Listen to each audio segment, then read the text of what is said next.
Hello, this is Rachel Water, and this is the Rachel Water Experience.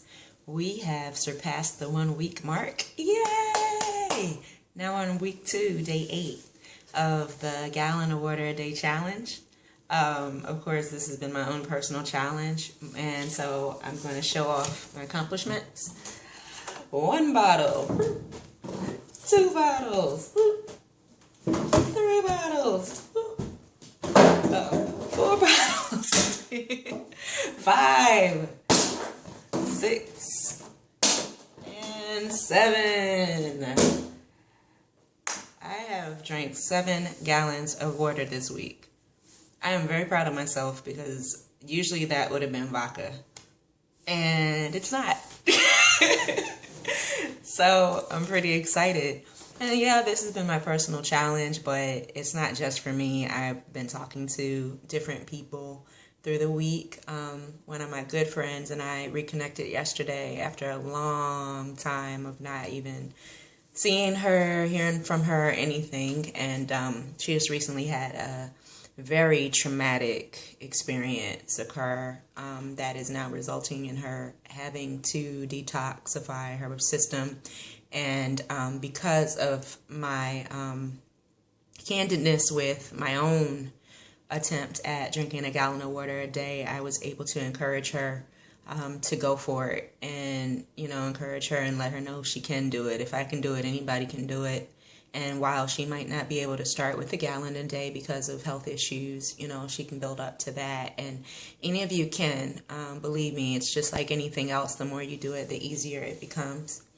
So I'm very grateful, and it's Friday, TGI Friday, made it through another week.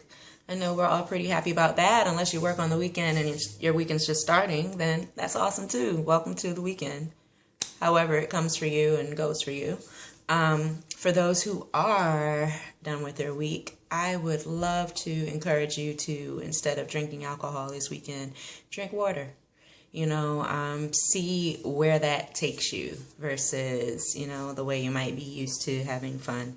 Because sometimes I know that we think we're having a good time because we're intoxicated, but if you sit back and drink some water, you might see if you're really having fun in that environment or if it just seems fun because you're drunk.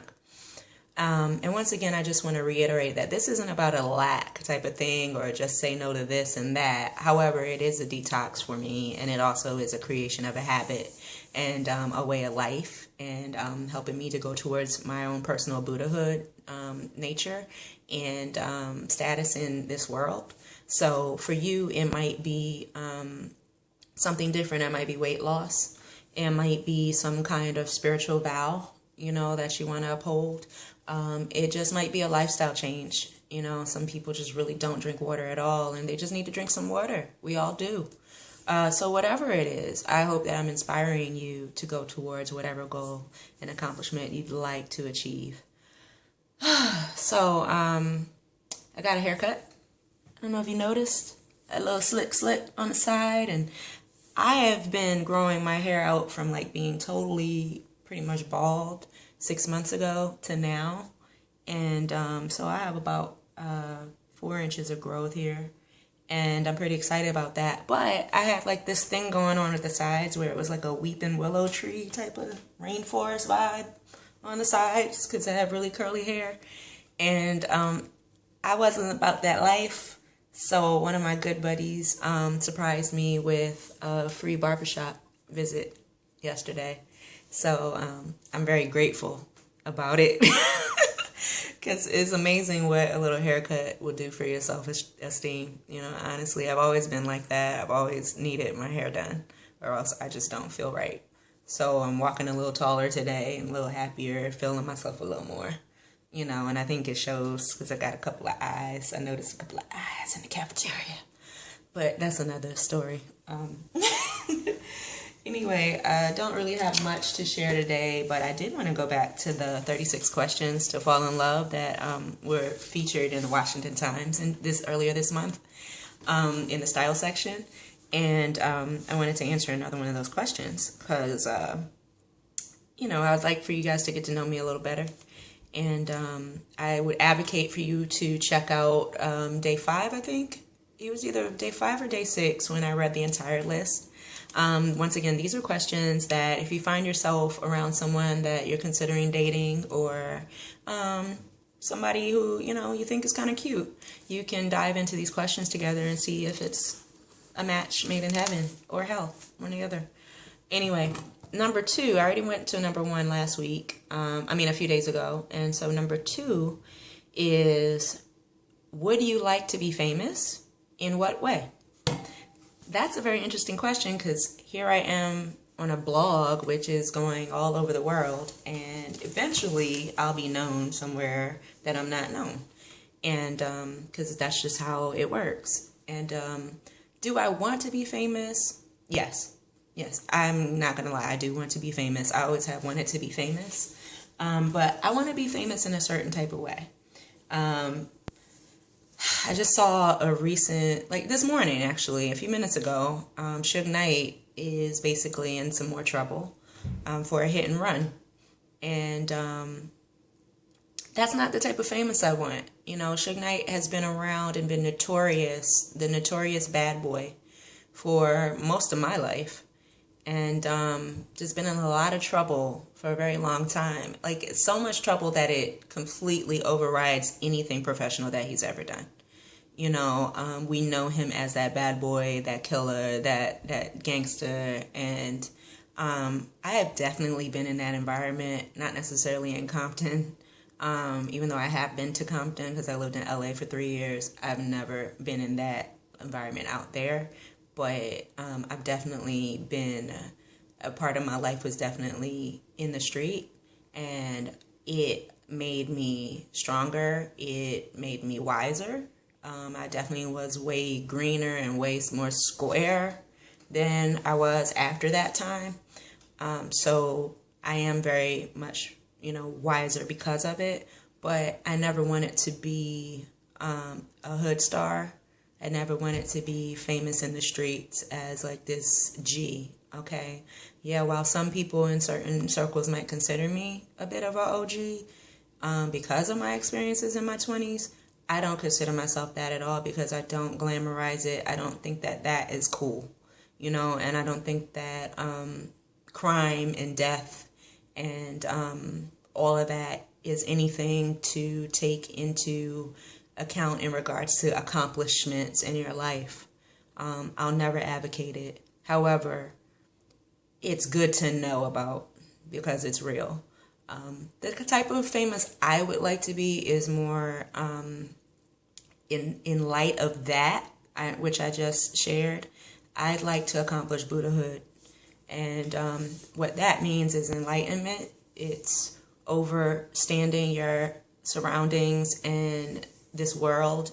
And while other people might be in the pits of hell in their lives, you can literally walk through, the valley of the shadow of death, like the Bible says, and fear no evil.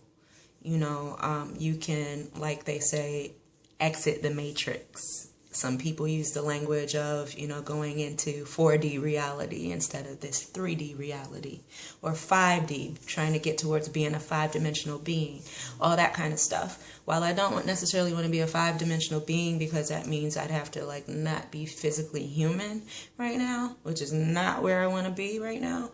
I would love to be able to enter into that part of, eternal life when the time comes, versus being stuck in some type of karmic cycle here, trying to break shackles. That might have completely gone over your head.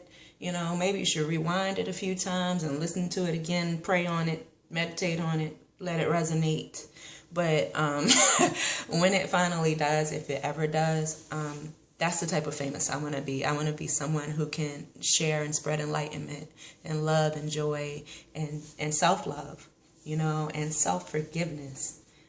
A lot of times we're our own worst critics. That's a big part of why I am doing this challenge for myself, because I am definitely very critical of, my time in the streets, of that time, that downtime, and not taking advantage of my education before, and not saying certain loving things to people who have passed away, missing opportunities, all that kind of stuff. But I am working on that. I'm working on loving myself as I am more and more every day. And I think that this abundance of what is already here on this earth, for example, water, and taking that in and appreciating it and respecting it and loving it, loving the body that I have, loving the mind I have, the spirit that I have, being able to share that with people and how to do that and how to grow in that energy versus that energy of criticism, of negativity, of toxicity, all of that. I'd like to completely show a whole nother side of life, and it's never too late. It's never too late to do it. My mom just got married again for the final time, hopefully, because they're awesome together at 72, and I'm 35 and I'm coming back to school, and some of my friends are 17, 18 years old. Some of them call me Miss Rachel. And, but I love it, and I'm not alone here. The traditional student is now me. The untraditional has become the traditional. This has been studied. People are learning this right now. If you haven't gotten a traditional or a non-traditional education yet, and you're in your 30s and your 40s and your 50s, 60s, 70s, if you have that desire in your heart, go for it. Whatever it is that's calling you, it's calling you for a reason. You must follow that voice, that inner knowing. You know what you're supposed to do. You know what you want to do. You know what makes you happy. You know what makes you feel good, genuinely good, not superficially, not surface good. Not epidermis level. Hello, biology. But seriously, in your core, in your knowing, in your gut, you know what it is. So go for it. I feel great. And I'm looking really forward to the second week of this water challenge. If you want to join me, feel free. You can reach me on YouTube, of course. The Rachel Water Experience is all you have to do to search and find my videos. But the channel is Rachel Water. Also, I'm on Instagram, Water Rachel. Twitter, Water Rachel with an underscore in between. Facebook, my fan page is Rachel Water.